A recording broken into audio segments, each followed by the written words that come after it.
পারস্যের হাতে এই মাজুসীদের পরবর্তী বংশ এই শিয়ারা, তাদের হাতে খ্রিস্টান সাম্রাজ্য পরাজিত হয়েছে। ফি আদনাল আরদ, এটা হলো সিরিয়া এবং শামে। ওয়াহুম মিন বাদে গালাবহিম সায়াগলিবুন, রোম সাম্রাজ্য পারস্য সাম্রাজ্যের হাতে পরাজিত হওয়ার পরে খুব শীঘ্রই বিজয়ী হবে। ফি বিদ'i সিনিন, কয়েক বছরের মধ্যে, অর্থাৎ 3 থেকে 10-এর মধ্যে। লিল্লাহিল আমরু মিন ক্বাবলু ওয়া মিন বাদু, ক্বাবল এবং বাদ যেখানে ইদাফত হয় নাই, আরবি আলেম সাহেবরা ইদাফত না হইলে ক্বাবল এবং বাদ মাবনিউন আলা দাম হয়, না হলে ইদাফত হয়ে যায়, সে ইরাব কবুল করে। যখন যে ধরনের হয়, মেন থাকা সত্ত্বেও বাদ, মেন থাকা সত্ত্বেও কি ক্বাবল হারফে জার, যেহেতু ইদাফত হয় নাই, সুতরাং বাদ ক্বাবল মাবনিউন আলা দাম। ওই মুফতি সাহেবরা শুনে নেওয়া আমার মাইক দেয়া, তোমাদের সামনে আমি কথাই কইতে পারি না। ওয়াইয়াউমাইযিন ইয়াফরাহুল মুমিনুন, আজকে মুমিনরা খুশি হবে। কবে খুশি হবে বলেন তো দেখি, কি বুঝলেন এতক্ষণ? পারস্য সাম্রাজ্যের আক্রমণে রোমেরা শামে পরাজিত হয়েছে। এরা হলো অগ্নি পূজারী মাজুসি, ওরা হলো খ্রিস্টান, খ্রিস্টানরা পরাজিত হয়েছে। কিন্তু কিছুদিন পরেই রোম সাম্রাজ্য পারস্যের উপর বিজয় হবে, সেই দিন মুমিনরা খুশি হবে। তাহলে আপনারা কার বিজয়ে খুশি হবেন? আমেরিকার বিজয়ে না ওই মাজুসিদের বিজয়ে? এখনো বোঝেন নাই, তাই না? কার বিজয়ে খুশি হবেন? কথা সাবধানে বলেন, বাক্যের মতো কথা বলতে যাও না তোমরা। হাদিসও জানো না, কোরআনও জানো না, ইসলামের ইতিহাস প্রসঙ্গে তোমাদের কোনো জ্ঞান নেই। নাই বকওয়াজের নাম ইসলাম নয়। খমিনি ময়ূরেই সারে নাই, খবর আসার আগেই ঢাকা বিশ্ববিদ্যালয়ে জানাজা পড়া শুরু হয়ে গেছে, তাই না? নাকি? কোন মাসআলায়? হানাফি মাসালা না শাফি মাসালা না আহলেস মাসালা না শিয়া মাসালায় জায়েজ আছে? তুমি কোন মাসালায় জানাজা পড়লা? কোন মাসালায় তুমি জানাজা পড়লা বলো? তুমি হানাফি না শাফি না আহলে হাদিস না যাহিরি না শিয়া? তুমি কেউ না কিছুই না। তুমি ছাত্র রাজনীতি করো, এটা তোমার ব্যাপার। পলিটিক্স পরিচালনা করো, তোমার ব্যাপার। কিন্তু এটা দিন, এটা শরীয়ত, এটা কোরআনের দলিল লাগবে, না হাদিসের দলিল লাগবে, না হলে কোন ধরনের ক্লু লাগবে। তুমি কোন কারণে, কোন সিস্টেমে, কতগুলো নির্বোধ দিন প্রসঙ্গে জাহেল, কতগুলো ধর্ম প্রসঙ্গে আহাম্মক ছেলে পেলে নিয়ে তুমি ওখানে জানাজা পড়া শুরু করে দিলে? আক্কেল বুদ্ধি করে চলার চেষ্টা করো। এটা দিন, এটা শরীয়ত। কার কাছে পড়েছো তুমি? কোন মুফতির ছাত্র তুমি? কতজন ইমামের কাছে তুমি পড়াশোনা করেছো? ফাজলামি করার জায়গা পাও না। বদমাইশির একটা সীমা আছে, বদমাইশির একটা মাত্রা আছে। ছাত্র বহুত জড়ো হয়েছ। এখন আমি এখানটা বলে দিলাম, এরপরে যদি এই পোলাপান ফাজলামি করে, সোজা থাপড়ায় সাইজ করে দিবে।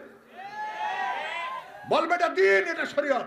আপনার তুই কেনা শরীয়তের ফতোয়া দেওয়ার? বেয়াদব কোথাকার। সম্মানিত উপস্থিতি, তুমি দিন না ফাজলামি করো। এটাকে নির্বাচন নাকি? নির্বাচন আমাদের কাছে তেমন কোনো গুরুত্বপূর্ণ ফ্যাক্টর না। রাষ্ট্রের নেতা হবে, হোক, হলো। আমেরিকা জিতলো না ওই ইরানি শিয়ারা জিতলো, এ নিয়ে আমাদের তেমন বড় মাথা ব্যথা নাই। আমাদের মাথা ব্যথা কোনটা? কে বলতে পারবেন? দিন, রাইট। আমাদের মূল বিষয় আহলুস সুন্নাহ ওয়াল জামাত, আমাদের মূল বিষয় সালাফিয়া, আমাদের মূল বিষয় কোরআন এবং সুন্নাহ, আমাদের মূল বিষয় দিনের কতটুকু সঠিক আছে আর ব্যাঠিক আছে। আমরা স্বল্প হতে পারি, আমরা কম হতে পারি। ইন্নাল ইসলাম বাদা গারিবা সায়াউদু কামা বাদা ফাতুবা লিল গুরাবা। স্পষ্ট বক্তব্য রাসূলুল্লাহ সাল্লাল্লাহু আলাইহি ওয়াসাল্লামের। ইসলাম স্বল্পভাবে শুরু হয়েছে, ছোটর মধ্যে থাকবে। আর তাদের জন্যই কি সুসংবাদ রয়েছে? সুসংবাদ বৃহত্তর দলের জন্য না ছোট দলের জন্য? নির্বাচনে আপনি মেজরিটি পেয়ে জয়যুক্ত হয়ে গেলেন, এটা হকের দলিল না? না হকের দলিল? কোনোটারই দলিল না। আপনি সিট কম পাইলেন, এটা হকের দলিল না না হকের দলিল? নির্বাচনেই গেলেন না, হকের দলিল না না হকের দলিল? কোনোই দলিল নেই এখানে। উসুল বুঝা কথাবার্তা বলেন, ফাউল কথাবার্তা বলার কোনো অর্থ নাই। আচ্ছা বলেন তো, আপনি রাজনৈতিক কারণে অতীত ওই যে বানাইছে, তাই না, ঠেঙ্গা বানাইছে না, কোথায়, সাভারে, আপনি এমনি রাজনৈতিক কারণে গেলেন আর যাইয়া মুনাজাত করলেন, কোনটা উত্তম? কোনটা উত্তম? পায়খানার কোন দিকটা ভালো?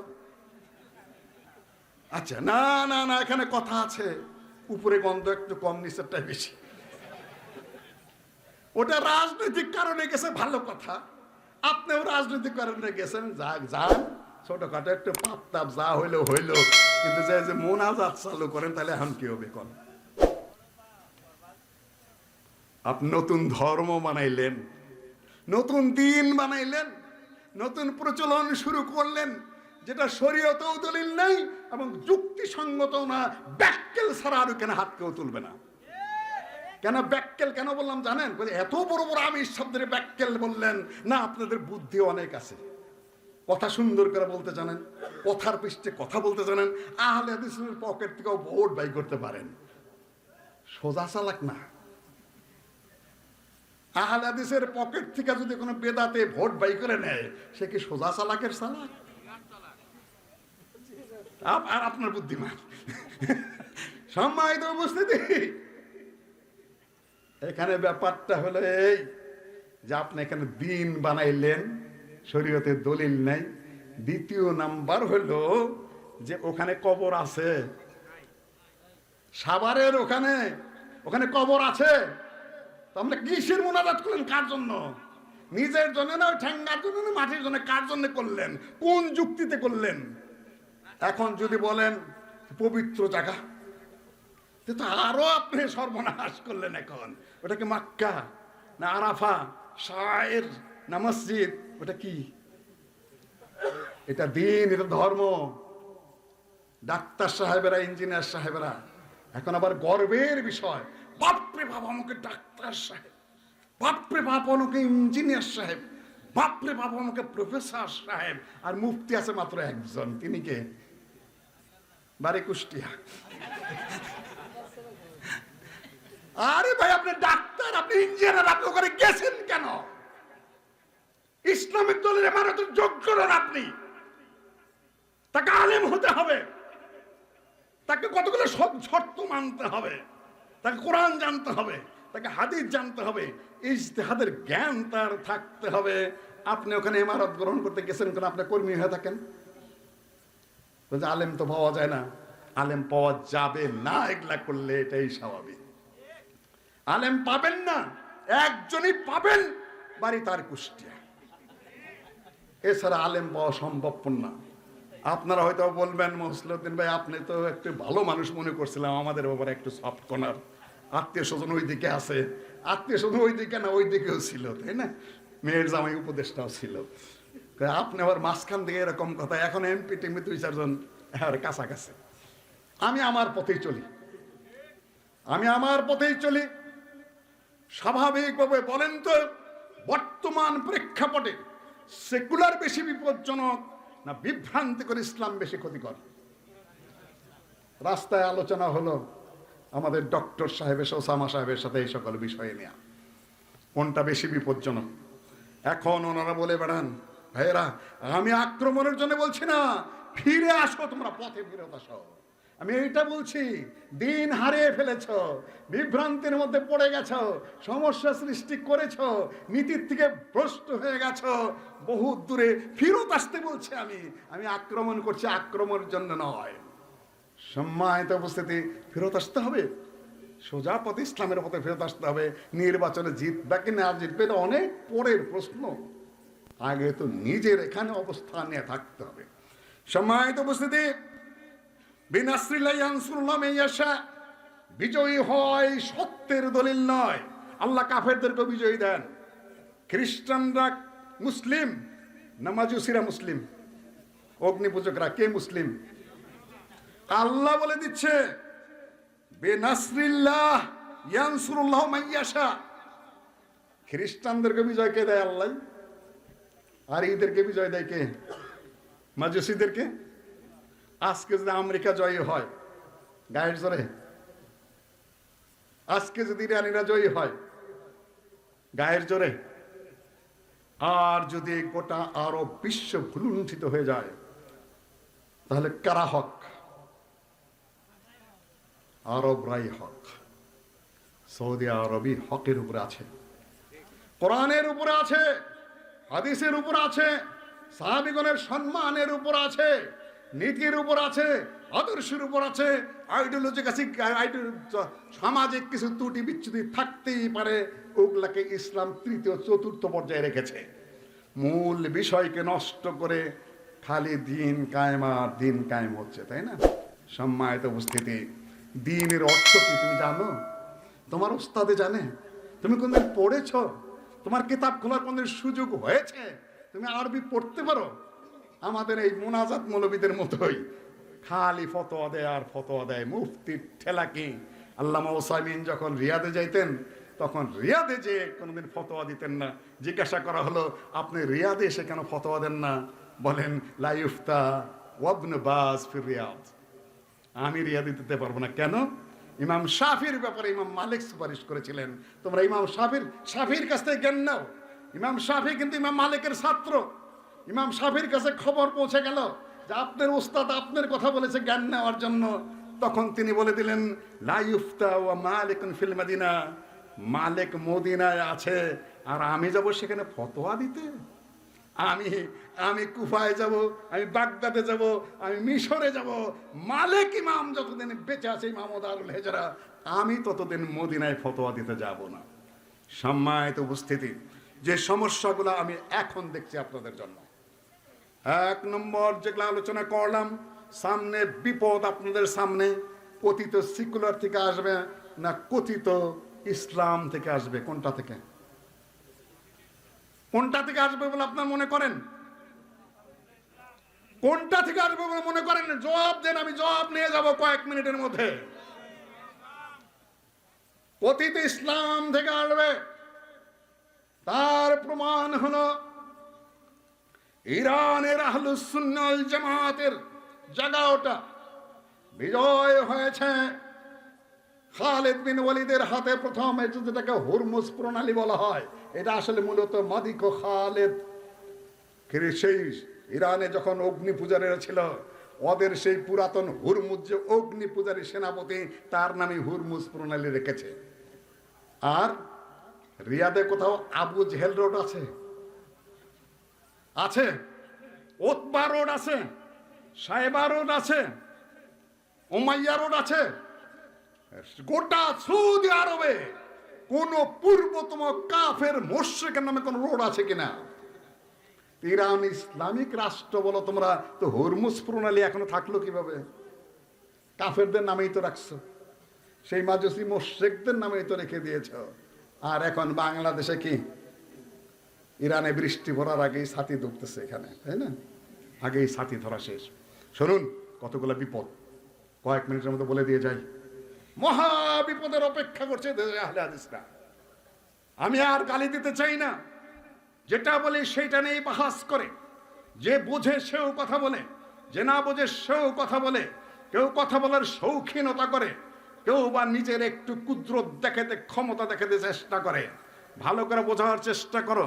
আমার বন্ধু ভাই, কয়েক বছর আগে দিনাজপুরে যখন আমাকে প্রশ্ন করা হলো সেকুলারিজম প্রসঙ্গে আপনার ধারণা কি, যে সেকুলারিজম একটা কুফরি মতবাদ বটে, কিন্তু ইখতিলাফুল ফতোয়া হাসবা ইখতিলাফিল আজমান ওয়াল আমাকিন, স্থান কাল পাত্র ভেদে বহু প্রশাসনিক ফতোয়া পরিবর্তিত হয়। সৌদি আরবে ইসলামিক স্টেট রয়েছে, সেখানে যে কোনো ধরনের সেকুলার নীতিতে হারাম। ভারতে কি? ভারতের সেকুলারিজমের অর্থ হলো সকল ধর্মের সমান অধিকার। এখন মুসলিমদের উপর যখনই হিন্দুরা আক্রমণ করে, মুসলিমরা প্ল্যাকার্ড নিয়ে দাঁড়িয়ে থাকে, উই নিড সেকুলারিজম, আমরা সেকুলারিজম চাই ভারতে। তার মানে কি? সংবিধান লিখিত আছে সেকুলারিজম, ওই সেকুলারিজমদের ছত্র ছাই আমরা বাঁচতে পারি, তাছাড়া ভারতে মুসলমানদের বাঁচার কোনো পথ নাই। এক অর্থ তো নয় খালি সেকুলার সেকুলার করতেছেন। মাদ্রাসা আসলে যাদেরকে সেকুলার বলেন ওরা সেকুলারিজম অর্থ জানে নাকি? আওয়ামী লীগের একটা নেতাকে বলেন সেকুলারিজমকে কিচ্ছু বলতে পারবে না, বিএনপি নেতাকে বলেন সেকুলারিজম কিছু বলতে পারবে? কিছুই বলতে পারবে না। সেকুলারিজমে কুফরি মতবাদ, এতে কোনো সন্দেহ নাই, কিন্তু প্রত্যেক দেশের তার নিজস্ব ব্যাখ্যা আছে। বর্তমান প্রেক্ষাপটে আমরা যখন কথা বলি সাথে সাথে বলে আহলে হাদিসের কিছু বুদ্ধিমান লোক বলে এই যে সেকুলারের পক্ষে চলে গেছে, আর ওনারা তো বলেনি এই তো সেকুলারের পক্ষে চলে গেছে। ইরানের পক্ষে থাকলে ইসলাম, আর ইরানের পক্ষে না নিলে সে কি সেকুলার, তাই না? ইরানের বিপক্ষে হলো সেকুলার। আজগুবি সব কথাবার্তা, এগুলো আপনাকে বুঝতে হবে।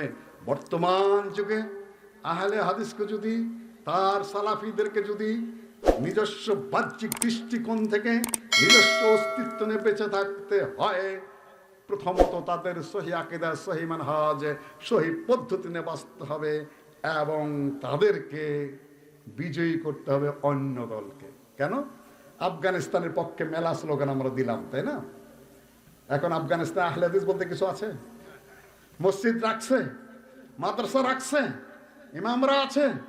উনার প্রদেশের জামিলুর রহমানকে প্রথম হত্যা করেছে, তারা শহীদ করেছে আহলে হাদিস হওয়ার কারণে।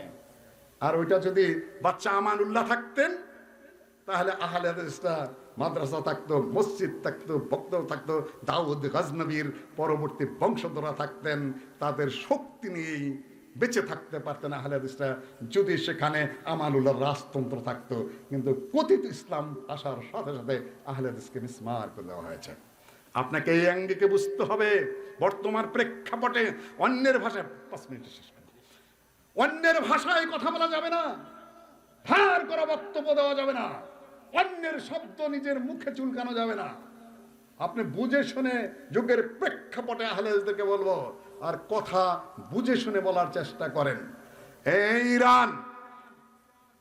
ইরানে ওই যে জয় হলো মুসলিমদের হাতে, ওমর রাদিয়াল্লাহু তাআলার হাতে মাদাইন জয় হলো, সেইখানে হোসেন রাদিয়াল্লাহু তাআলা আনহু শেষ ইরানি বাদশার মেয়ে বিশার বানুকে বিয়ে করলেন।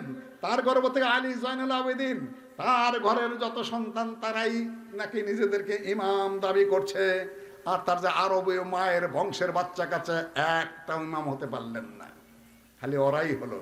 সেইখানে মুসলিম বিজয় হলো, সেইখানে মুসলিমদের রাষ্ট্র হলো, সেইখানে ইসলামিক স্টেট, সেইখানেই আপনার দাউদ জাহেরি, সেইখানেই ইমাম মুহাম্মদ আজ-জুহালি, সেইখানেই নাসাই, সেই পথেই তিরমিজি, ইমাম বুখারী দীর্ঘদিন কাটিয়েছেন সেখানে। সব আহলুস সুন্নাহ ওয়াল জামাতের দেশ ছিল। সেই আহলুস সুন্নাহ ওয়াল জামারা কোথায়? খুঁজে বের করতে পারবেন? গেল কোথায়? এই ছেলেরা, যুবকেরা, ছাত্ররা, আমার ভাইদেরকে বের করো। আমার মসজিদ কোথায় খবর দাও, তুমি আমার মাদ্রাসা কোথায় খবর দাও। তোমাদের এনে কোনো মাথা ব্যথা নেই, কেন ইসলামই তো নেই, মাথা ব্যথা